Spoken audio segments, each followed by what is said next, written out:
Hello, my name is Danielle, and today I wanted to chat about some directly applicable tools with having challenging conversations. So, I'm sure you've noticed as well that there's a lot of socially challenging conversations happening, and everybody has a different opinion. Some people even have firmly polar opinions from each other. But unfortunately, it can be really challenging to facilitate effective communication when I think that that's what we need the most of right now. So much of this comes down to interpersonal relationship skills. So, I'm going to share some tips with you today that'll hopefully equip you to have those difficult conversations in a really helpful way.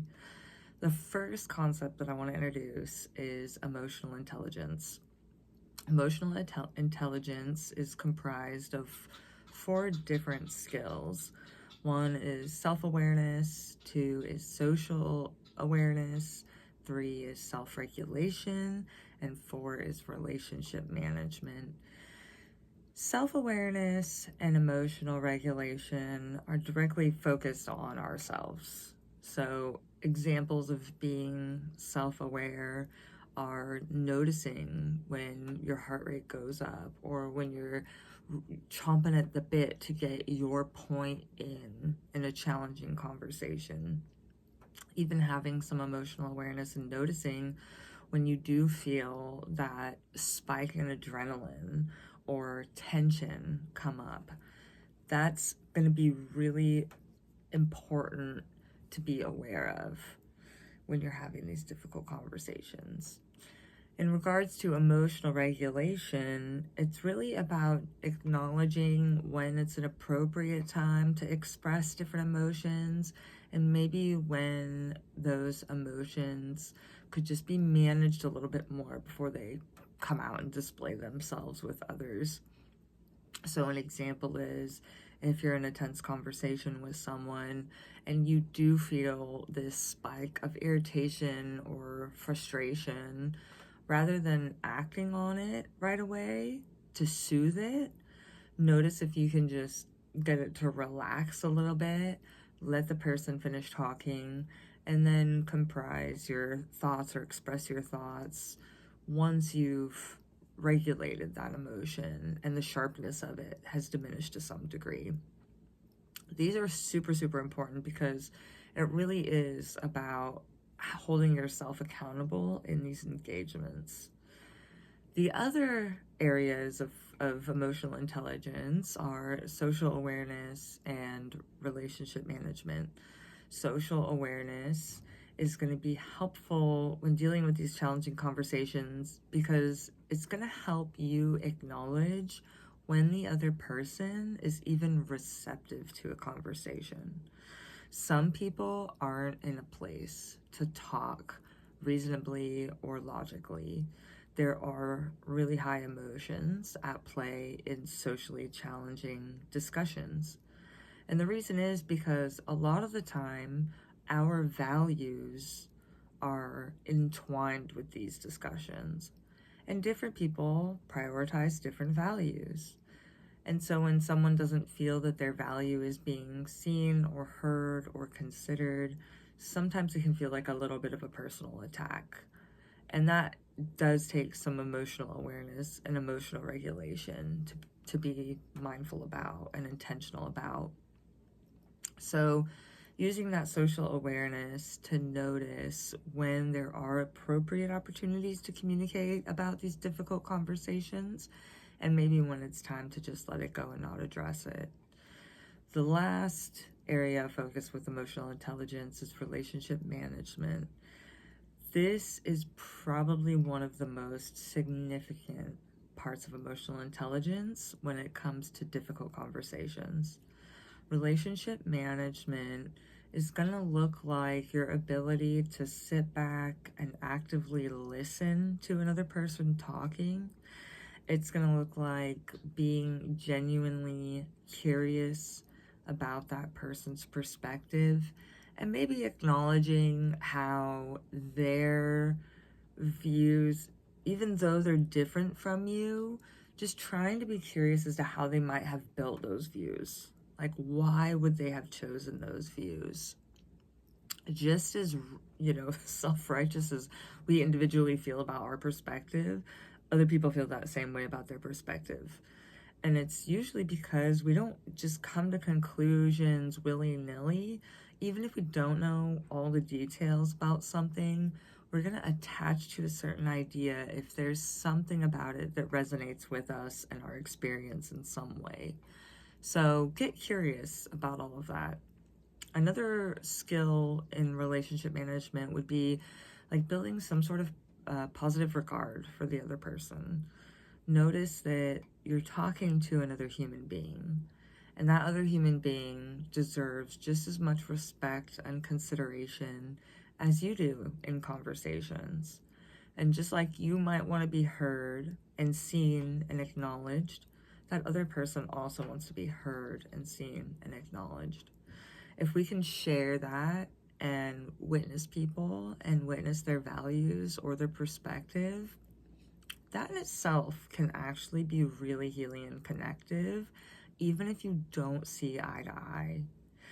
So I hope those are really practical tools with emotional intelligence, and I hope that they're helpful, or you found at least one that stood out to you that you could apply directly. The next consideration that I want to bring up is this idea of the four horsemen. John and Julie Gottman are relationship psychologists who have done an incredible amount of research on relationship psychology. Highly recommend checking them out. They've established something called the Gottman method. In their Gottman method, they highlight something called the four horsemen of the apocalypse. The four horsemen are criticism, contempt, defensiveness, and stonewalling. We see these horsemen running rampant right now in so many aspects, politically and socially, unfortunately. And you can probably find them in your interpersonal relationships, directly in your family or with your spouse or even with your kids. Criticism is something that you're probably familiar with. It's like someone, critiquing what you're wearing or how you're doing something. Contempt starts to draw a little bit more deeper, like on someone's character. So it might be like, oh, you're dressing like that. That doesn't look good on you. That's criticism. Since you're dressing like that, clearly you don't have respect for what we're doing. That's contempt, because it's starting to attack the person's character and sense of being, essentially. Defensiveness happens when people feel victimized in some sort of situation. They feel like they have to ward off or defend some type of attack, essentially. Stonewalling is just the lack of communication in general. Maybe you've had an opportunity to talk with someone and they just cut you off. In popular terms, you might know of the term like ghosting, right? That's actually stonewalling. And it leads to really unfortunate dynamics in relationships. Things tend to spiral quickly, and you're not effectively curating an environment for secure communication to happen, which is just going to mean the conversation is going to be more challenging. Everybody's going to feel unheard or unseen or unacknowledged, and rather than hearing the other person out, they're going to be pushing to try and get their point across, potentially because of how they feel.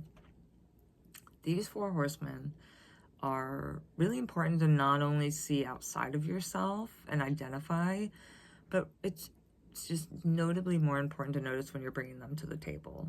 And by having some self-accountability and how you're engaging with difficult conversations, you could just turn conversations around so significantly by not contributing them. It's really hard when other people are bringing these horsemen to us in the relationship.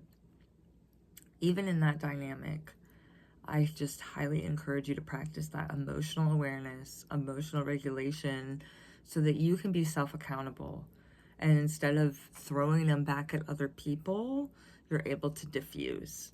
So just by not engaging in those practices, you can diffuse a lot of tension and challenges in these socially charged or emotionally charged conversations. I think that if we could all really apply these skills and become really intentional with how we approach challenging conversations, we could really find some harmony. A lot of people have different values, and they're going to emphasize different things as being more important than others. But in relationships, it's not about you winning or me winning. Really, it's about, let me hear you out, and I'm going to share what I have to say, and let's try and find a middle ground that considers both of these perspectives or both of these views on values. Those conversations are going to be insanely productive. I truly believe that this practice, if brought into politics, would completely change our country. We would have so much more connectivity and unity, even amidst different perspectives. Remember, you don't have to have the exact same perspective as someone else in order to foster connection. And that's really important to know. A lot of times we think that we have to see eye to eye with someone or feel the same way about something with someone else in order to truly have a connective relationship. And that's just not true. I hope that these tools were helpful for you, and I'd love to hear if you have found any that work better for you. I know that there's a lot of opportunities to have emotionally charged conversations right now. I'd love to hear if you practice anything specific and what that experience has been like for you. Please subscribe to my channel, like and comment on my videos. I'd love to hear from you.